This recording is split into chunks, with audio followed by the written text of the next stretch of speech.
After a school shooting in Washington State Friday, KOMU8's Julia Avery looks how the Columbia School District trains for similar situations. Good evening, everyone. I'm Jim Reek. And I'm Rachel Whittle. What she learned is much different than the way intruder training was practiced just a couple of years ago.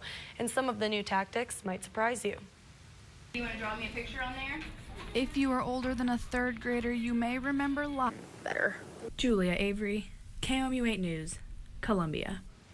Columbia Public Schools say practices are different depending on age. For example, schools do not encourage young children to fight back. For more information on ALICE training, visit our website at KOMU.com.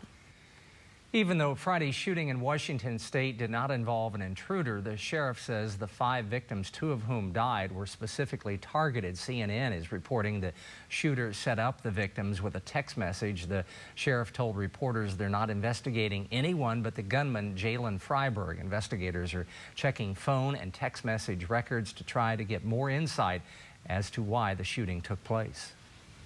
Addison's is reopened in Columbia after a truck crashed into the building Saturday night during dinner. KOMU8's Hannah Battah joins us live at the restaurant with an update. Police say the truck backed into this building that I'm standing next to, causing this window that was once here to collapse, hospitalizing 4 of the restaurant's customers. On Saturday, police arrested Shane Haley. We called the police and the university for an update on the injured customers, but have not yet heard a response. Reporting live from Columbia, Hannah Battah, KOMU8 News. Boone County Sheriff's deputies arrested 3 suspects on charges stemming from gunfire at the Midway Expo Center Friday night. Deputies arrested 21-year-old Travion Armstrong, 22-year-old Amanta Harris, and 21-year-old Aaron Harris on suspicion of unlawful use of a weapon after deputies said the 3 men were crouched behind a white Crown Victoria when deputies heard gunshots from the area. Deputies arrested the 3 men and seized 3 guns. According to the Sheriff's Department, there were no injuries related to the incident. Detectives heard return fire from the direction the men shot at, but were unable to identify any other suspects. We weren't able to locate the other person or persons that were involved in this shooting. It was just a chaotic, hectic situation.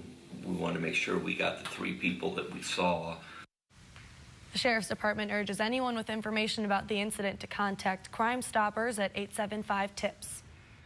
KOMU Connect is distributing a new bus route schedule, which will take effect in a week. KOMU8's Jeffrey Millitzer is here in the studio with a look at the new schedule. If you ride the bus in Columbia on a regular basis, then you may want to pick up the new schedule. KOMU Connect is now distributing its new bus routes and times on campus and at Wabash Station. Columbia's multimodal manager says routes based on the time. KOMU Connect's new bus routes will take effect next Monday. For more information about the new routes and times, visit KOMU.com. The U.S. Department of Agriculture released a new web tool today that allows anyone to access farming census data. Data included on the map can help cities understand what the video. Take a look. Some of the features on the map here include the number of cattle per 100 acres in farms in 2012 and pinpointing counties to get that specific on the area. We have a link to the census map on our website.